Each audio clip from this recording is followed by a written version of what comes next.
दोस्तों, जनमंच पे एक बार फिर से आपका स्वागत है।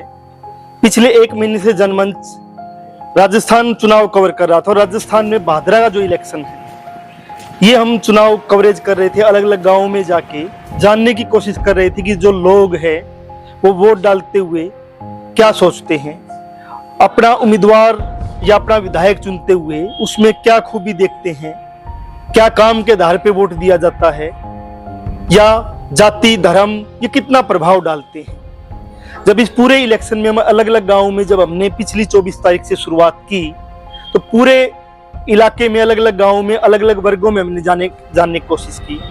जो छोटा किसान है यहाँ का, सबसे खास बात हमें पहली बार पता लगी हरियाणा में और राजस्थान में जब हम अंतर देखते हैं। हरियाणा के अंदर जमीन सब कुछ जातियों के पास है और एक बड़ी तबके की जातियां जिनको शेड्यूल कास्ट जातियां बोल देते हैं, बैकवर्ड क्लास की इसमें कुछ जातियां हैं। हरियाणा में जमीन नहीं होती है, लेकिन राजस्थान में लगभग सभी जातियों के पास थोड़ी थोड़ी जमीनें यहाँ पे है। इसलिए किसानी एक मुद्दा यहाँ बड़े पैमाने पर हमने लोगों में बातचीत की तो देखने को मिला। ऐसे ही भेड़ चराने वाले जो है, भेड़ चराने वाले भी हरियाणा के अंदर पर्टिकुलर दलित जातियों के लोग भेड़ चराते हैं, लेकिन राजस्थान में सभी जातियों के लोग जिनकी जमीन भी है वो खेती भी करते हैं और भेड़ भी चराते हैं। ये भी हमने जानने की कोशिश की। अल्पसंख्यक तबका इस सीट पे बड़ी तादाद में है और वो किस तरफ वोट देगा, दलित किस तरफ वोट देगा, किन मुद्दों पे वोट देगा, वो जब हमने जानने की कोशिश की तो यहाँ पे साफ साफ एक चीज निकल के आई कि लोग मुद्दों के ऊपर वोट देंगे। यहां जब हम लोगों में गए तो लोगों ने स्पष्ट तरीके से काम गिनवाए हैं कि जो मौजूदा विधायक यहाँ पे है उसने कितने काम किए हैं और उससे पहले जो दूसरा विधायक रहा है जो अभी बीजेपी पार्टी से उम्मीदवार है उसने कितने काम करवाए हैं और 5 साल में कितने काम किए हैं। हमने लोगों में यही चीज हम लेके गए कि वर्तमान विधायक के 5 साल और पूरा 2 बार विधायक रहा, 10 साल विधायक रहा है, उसके काम, उसमें दोनों में कितनी आप तुलना देखते हो, किसने कम काम करवाए हैं, किसने ज्यादा काम करवाए। तो बहुमत 80% लोगों का, 90% लोगों का यह मानना था कि वर्तमान जो विधायक है उन्होंने ज्यादा काम करवाए हैं और पूर्व विधायक है उसने उस प्रकार से काम नहीं करवाए थे। दूसरा, यहाँ के लोगों में हमने देखने को मिला कि वो बड़े स्पष्ट तरीके से अपनी बातचीत रखते हैं, कोई लाग लपेट नहीं रखते हैं। बहुत लोग हमें से मिले जो बीजेपी का उम्मीदवार है उसको वोट देने की बात कर रहे हैं, लेकिन काम वो कह रहे हैं कि वर्तमान विधायक ने करवाए हैं। पानी यहाँ सबसे बड़ा मुद्दा बना हुआ था। तैल के जो गांव है वो वहां पानी न पूछने के कारण वर्तमान जो विधायक उससे नाराज दिख रहे थे, लेकिन बाकी कामों से वो संतुष्टि उनमें देखने को मिली कि यहाँ सड़कें बनी हैं, यहाँ खाड़े बने हैं, गांव के अंदर जो स्कूल है वो इंग्लिश मीडियम बने हैं और 8वीं के स्कूल 12वीं में भी बनाए गए हैं। और ऐसे ही गांव में पानी की जो डिग्गी है, पानी के जो हौद होते हैं वो बनाए गए हैं। इन बातों को लेकर लोगों में संतुष्टि हमने गांव के लोगों में देखने को मिली है, जो हमारी बातचीत में अलग अलग वीडियो में आप भी देख सकते हैं। ऐसे ही कुछ लोग जो राजस्थान में जैसे नहर आती है, सिद्धमुख नहर, दूसरी नहर, उनमें जो पानी जो उठा के ट्रैक्टर से पानी लगाते हैं और एक बड़ा वर्ग वो भी है जो ट्रैक्टर से पूरी रात पानी अलग अलग किसानों को लगाता है और 1000 रुपये घंटा लेता, हमने वो भी देखने को मिला।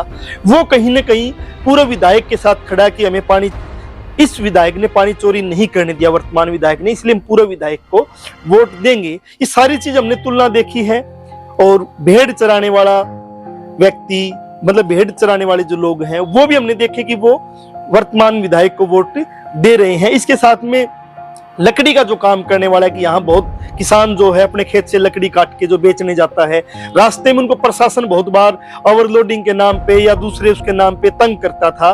5 साल में उनको तंग नहीं किया तो वो जो लकड़ी काटने वाला है वो वर्तमान विधायक को वोट दे रहा है। ऐसे ही पराली का जो काम यहाँ बड़े पैमाने पे है कि हरियाणा के हिस्से से पराली लाके यहाँ कटिंग की जाती, कटिंग करके अलग अलग हिस्सों में पशु चारे के तौर पे उसको बेचा जाता है। वो भी 5 साल में संतुष्टि दिखाता दिख रहा है कि 5 साल में हमें प्रशासन द्वारा तंग नहीं किया गया तो हम वोट दे रहे हैं। इसी प्रकार से दूसरे जो तबके हैं, जो छोटे छोटे काम करते हैं, अपने व्यवसाय करते हैं, जिनको लगता था कि कई बार प्रशासन तंग करता है, वो कितना करता कितना नहीं करता वो लोगों ने हमें बताया है, तो वो उसमें संतुष्टि जाहिर करते हुए वर्तमान विधायक को वो वोट देते दिख रहे हैं। इसके साथ में वर्तमान विधायक के काम जो गिनाने की बात है, जो लोगों ने काम गिनाए हैं, उनमें हम देख रहे हैं कि यहाँ खेती का एक कॉलेज, कृषि कॉलेज जोगीवाड़ा में खोला गया है, जो अपनी बड़ी उपलब्धि लोग मान रहे हैं। इसके साथ में लड़कियों का एक को-एड कॉलेज होता था यहाँ पे, उसको सरकारी किया गया है। और पूर्व विधायक ने एक कॉलेज पहले खोला था और लोगों का ये कहना था, मंजूरी उन्होंने दी थी, बना इस योजना में है। इसी के साथ में ITI बनाई गई है। और दूसरा जो लोगों ने बोला कि 18 के आसपास स्कूलों की बताई उन्होंने, जो बंद किए गए थे पिछली सरकार ने। इस सरकार में उन्होंने बोला है कि हमने नए जो बंद स्कूल थे उनको तो चालू किया ही है, कुछ नए स्कूल और भी खोले गए हैं। एक नई योजना, हमने कुछ गाँव में गए तो वहां देखने को मिली कि 5000 से ज्यादा तादाद की जो संख्या है वहां पे रसोई खोली गई है। इंदिरा रसोई का नाम दिया गया है। वो योजना है राजस्थान सरकार की, उसमें 8 रुपए में भरपेट आपको खाना मिल जाता है। 6 रोटी चावल 2 सब्जी वो मिल जाती है। तो उससे भी गांव में एक सकारात्मक माहौल दिख रहा था। इसके साथ में जो राज्य सरकार ने 25 लाख तक का इलाज की जो बात है, या OPS प्रणाली, OPS जो ओल्ड पेंशन स्कीम लागू की गई है, उनका भी प्रभाव हमें कहीं ना कहीं राजस्थान के इलाके में और खासकर भादरा में देखने को मिला है।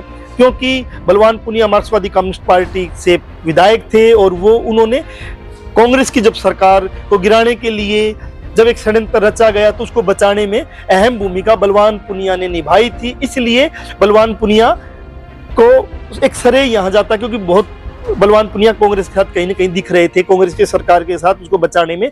तो यहाँ जितनी भी लागू की गई है तो वो दिख रहे हैं। किसान आंदोलन को भी हमने देखा है कि कुछ गाँव में किसान आंदोलन के इतना बड़ा प्रभाव पूरे इलाके में नहीं है, लेकिन कुछ इलाके में ये भी देखने को मिला है कि किसान आंदोलन के नाम पे वोट मिल रहा है। कि जितनी बेबाकी से वर्तमान विधायक ने विधानसभा में यहाँ के दूसरे मुद्दे उठाए, इसके साथ में जो खेती के 3 कानून आए थे जब पूरे देश में किसान आंदोलन था, टाइम जो भूमिका निभाई है विधानसभा में भी, सड़क पे भी, बॉर्डर्स पे भी, तो उसका नाम का भी एक वोट मिल रहा है। और आखिरी में आज हम वापस जा रहे हैं। इसके साथ में जो रैली है 22 तारीख को जो दोनों की रैली हुई है, उस रैली में बीजेपी का जो उम्मीदवार है, उस उम्मीदवार की रैली में 10,000 के आसपास लोग हमें दिखते हैं।